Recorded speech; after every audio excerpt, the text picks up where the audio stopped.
सुप्रभात बच्चों, संस्कृत पाठशाला में आपका स्वागत है। बेटा संस्कृत पाठशाला में आज जो हम पाठ पढ़ने वाले हैं वो है आपका संख्या प्रयोग। संख्या प्रयोग मतलब गिनती का प्रयोग। ठीक है बेटा, तो चलिए अब हम इसको मिलकर पढ़ते हैं। पठन्तु अवगच्छन्तु च, पढ़ो और समझो। पुल्लिंगम स्त्रीलिंगम नपुंसकलिंगम, कि पुल्लिंग स्त्रीलिंग और नपुंसकलिंगम। बेटा ये लिंग तीन प्रकार के जो लिंग होते हैं ये आपकी संस्कृत भाषा में होते हैं, पुल्लिंग स्त्रीलिंग और नपुंसकलिंगम। ठीक है बेटा, अब आप देखिए बच्चे कि इसमें है संख्या प्रयोग, कि संख्या का प्रयोग। तो जैसे कि आप जानते हो कि जो गिनती है हमारी संस्कृत की वो चलती कैसे है, एक दौ त्रयः चत्वारः पंच षट सप्त अष्ट नव दश, फिर आगे एकादश द्वादश त्रयोदश। ठीक है, इस तरह से आपने संस्कृत की संख्या को किया हुआ है सभी ने, है ना, और आपको आती भी है संस्कृत में संख्या। लेकिन बेटा जो इसमें महत्वपूर्ण बात है वो ये है कि जो आपकी संस्कृत की संख्या 1 से 4 है उसका प्रयोग हम लिंग के अनुसार करते हैं। मतलब अगर हम किसी पुल्लिंग की बात कर रहे हैं तो जैसे आपका पहला उदाहरण है तो हम उसमें लिखेंगे एकः नरः अस्ति, एक आदमी है। अगर हम स्त्रीलिंग की बात करें कि एक महिला है तो आप कैसे लिखोगे, एका महिला अस्ति, एक महिला है। ठीक उसी प्रकार अगर आप नपुंसकलिंग की बात कर रहे हो, एकम चित्रम अस्ति, एक चित्र है। अब देखो बात तो हम एक की कर रहे हैं, एक महिला एक चित्र और एक पुरुष, लेकिन संख्या वहाँ पर हम अलग अलग लिख रहे हैं। जब पुल्लिंग की बात हो रही है तो हमने एक लिखा, जब स्त्रीलिंग की बात हो रही है तो एका लिखा, और जब नपुंसकलिंग की बात हो रही तो हमने एकम लिखा। यह आपने ध्यान रखना है संस्कृत की 1 से 4 तक की संख्या में। ठीक है, अब चलते हैं 2 की ओर। दौ बालकोस्त, इसका मतलब है 2 बालक हैं। अब पुल्लिंग है बालक, पुल्लिंग है तो दौ। द्वे बालिके स्तः, 2 लड़कियां हैं। अब बालिके ये पुल्लिंग नहीं है स्त्रीलिंग है तो हम यहाँ पे लिखा द्वे बालिके स्तः। द्वे नेत्रे स्तः, जो कि 2 नेत्र हैं। ठीक है, नेत्र ना तो पुल्लिंग है ना हमारी स्त्रीलिंग है बल्कि नपुंसकलिंग में काउंट होते हैं, तो द्वे नेत्रे स्तः। ऐसे ही आगे है त्रयः अश्वाः सन्ति, 3 घोड़े हैं। अब त्रयः लिखा हमने यहाँ पर, क्यों, अश्वाः पुल्लिंग है ये। तिस्रः मालाः सन्ति, 3 मालाएं हैं। माला क्या है, स्त्रीलिंग है तो तिस्रः। त्रीणि पुस्तकानि सन्ति, 3 किताबें हैं। पुस्तकानि हमारा नपुंसकलिंग है तो 3 को हमने क्या लिखा, त्रीणि। ठीक उसी प्रकार से चत्वारः शुष्का सन्ति, 4 तोते हैं।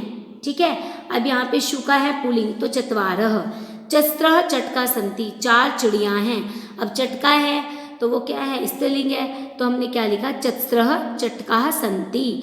चत्वारि व्यंजनानि सन्ति, 4 पंखे हैं। पंखा जो है हमारा नपुंसकलिंग में काउंट होता है तो हमने यहाँ पर इसके आगे क्या लिखा है, चत्वारि व्यंजनानि। अब 4 से आगे जो है आपका पंच षट सप्त अष्ट और दश, ये सेम एक जैसे चलते हैं। चाहे आप पंच का प्रयोग पुल्लिंग में कर लें, स्त्रीलिंग में कर लें या नपुंसकलिंग में, ये सेम ही रहता है। जैसे पंचः कुक्कुराः सन्ति, पंचः नौकाः सन्ति, पंचः फलानि सन्ति, पंचः पंचः पंच। आगे बेटा समझ आपको, षट् वानराः सन्ति, षट् घटिकाः सन्ति, षट् पुष्पाणि सन्ति, षट् षट् षट्, सब में एक समान। सप्त पिकाः सन्ति, सप्त लेखन्याः सन्ति, सप्त आम्राणि सन्ति। पिकाः कोयल्स कितनी है, 7। सप्त लेखन्या, लेखनी कितनी है, 7, तो लेखन्याः स्त्रीलिंग है ना लेखनी। सप्त आम्राणि सन्ति, 7 आम हैं। अष्ट वृक्षाः सन्ति, अष्ट धेनवः सन्ति, अष्ट सेब फलानि सन्ति। अब वृक्षा बेटा क्या है पुल्लिंग है लेकिन अष्टी आया है। धेनवः क्या है, स्त्रीलिंग है लेकिन अष्टी आया है। सेब फलानी क्या है, हमारे नपुंसकलिंग है तो यहाँ पर अष्टी आया है। कोई चेंज हुआ है इसमें, नहीं। तो बेटा आपने ये ध्यान रखना है कि संस्कृत की 1 से 4 तक की जो संख्या है आपकी वो लिंग के अनुसार चलती है और बाद की जो संख्या है वो सभी लिंगों में एक समान रहती है। तो ये तो आपको क्लियर हो गया, तो इसका अभ्यास करते हैं। कोष्टकात् उचितम संख्या पदम चित्वा रिक्स्थानानि पूरयन्ति। अब कोष्टक में बेटा आपको संख्या पद दिए गए हैं, यहाँ से आपने उचित संख्या पद उठाने हैं और रिक्स्थान भरने हैं। जैसे आपका पहला है गृहे डैश नरोस्तः, कि घर में 2 आदमी हैं। नरो सबसे पहले देखो पुल्लिंग है स्त्रीलिंग है नपुंसकलिंग है। झट देखो ये नरो है पुल्लिंग है तो क्या आएगा, दौ, द्वे नहीं आएगा क्योंकि हमने पढ़ा है द्वे हम किस में लगाते हैं, स्त्रीलिंग में। ठीक है, इसका आप बार बार ध्यान रखेंगे। तत्र डैश जना भ्रमंती, वहाँ डैश लोग घूमते हैं।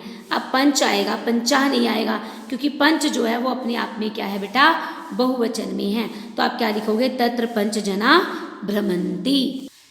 इसी तरह से बेटा वाक्य नंबर तीसरा है आपका, डैश शिक्षकः पाठयति। अब देखो शिक्षकः पुल्लिंग है तो क्या आएगा, एकः शिक्षकः पाठयति। डैश मित्राणि क्रीडन्ति, ठीक है बेटा, मित्राणि पुल्लिंग है ये, तो चत्वारि नहीं आएगा, चत्वारः मित्राणि क्रीडन्ति। डैश गायिका गीतम गायति, गायिका स्त्रीलिंग है तो एका गायिका गीतम गायति। डैश धेनवः चरन्ति, धेनु हमारा स्त्रीलिंग है तो हम चत्वार तो नहीं लिखेंगे, क्या लिखेंगे, चतस्रः, ठीक है, चतस्रः धेनवः चरन्ति। मनुष्यस्य द्वौ पादौ भवतः, मनुष्य के दो पैर होते हैं, ठीक है बेटा, तो मनुष्य के हैं तो दौ, ठीक है। सूर्य है डैश अस्ति, एकः, एका नहीं आएगा, एका स्त्रीलिंग के लिए आता है। डैश कन्या पठन्ति, कन्या देखो है तो स्त्रीलिंग, लेकिन जो सप्त हमने अब पढ़ा है ये कि 5 से आगे की जो गिनती होती है वो सभी लिंगों में एक समान रहती है, तो यहाँ पर सप्त कन्या पठन्ति। डैश पुष्पाणि विकसन्ति, 10 पुष्पाणि विकसन्ति। प्रश्न नंबर 2 है बेटा आपका, अंका नाम स्थानीय संख्यावाचक पदेन रिक्त स्थानानि पूरयन्तु। अभी अंक दिए गए, अंकों में आपको संख्या दी गई है, आपने संख्यावाचक शब्दों से रिक्त स्थान भरने हैं, संख्यावाचक शब्दों के, ठीक है, शब्दों में आपने संख्या लिखनी है, वो भी संस्कृत में। एकस्याम कक्षायाम डैश छात्रा सन्ति, 40 को हम संस्कृत में क्या बोलते हैं, चत्वारिंशत्, ठीक है, तो आप यहाँ लिखोगे चत्वारिंशत्। दले डैश क्रीडकाः सन्ति, दल में डैश खिलाड़ी हैं, ये कितने हैं बेटा, 11, तो संस्कृत में 11 का बोलते हैं एकादश। सभायाम डैश जना सन्ति, सभा में डैश लोग हैं, कितने हैं, 50, तो शब्दों में लिखो यहाँ पर और संस्कृत में लिखो 50। उद्याने डैश बालिकाः क्रीडन्ति, उद्यान में डैश बालिका में लड़कियाँ खेलती हैं, तो क्या लिखेंगे आप, 23, त्रयोविंशति, 23, ठीक है। वृक्षे डैश बांदराः कूदन्ति, वृक्ष पर डैश बंदर कूदते हैं, 16 को हम संस्कृत में लिखते हैं षोडश। भारतीय डैश राज्यानि सन्ति, भारत में डैश राज्य हैं 29, तो नवविंशति, ठीक है बेटा, क्या आएगा, नवविंशति। करंडके डैश फलानि सन्ति, ये कितनी संख्या है, 30, तो 30 को हम संस्कृत में लिखेंगे 63। पक्षे डैश तिथि भवन्ति, कि पक्ष में डैश तिथि होती हैं, कितनी, 15, तो क्या है, 15। मम समीपे डैश पुस्तकानि सन्ति, मेरे पास डैश पुस्तकें हैं, ये 35 लिखा हुआ है अंकों में, तो हम लिखेंगे 35 संस्कृत में। तत्र डैश महिला कार्यः कुर्वन्ति, कि वहाँ पर डैश महिला कार्य करती हैं, 18, तो 18 की संस्कृति होगी अष्टादश। तो बेटा ये था आपका पाठ संख्या प्रयोग। उम्मीद करती हूँ ये आपको अच्छे से समझ में आ गया होगा। धन्यवाद।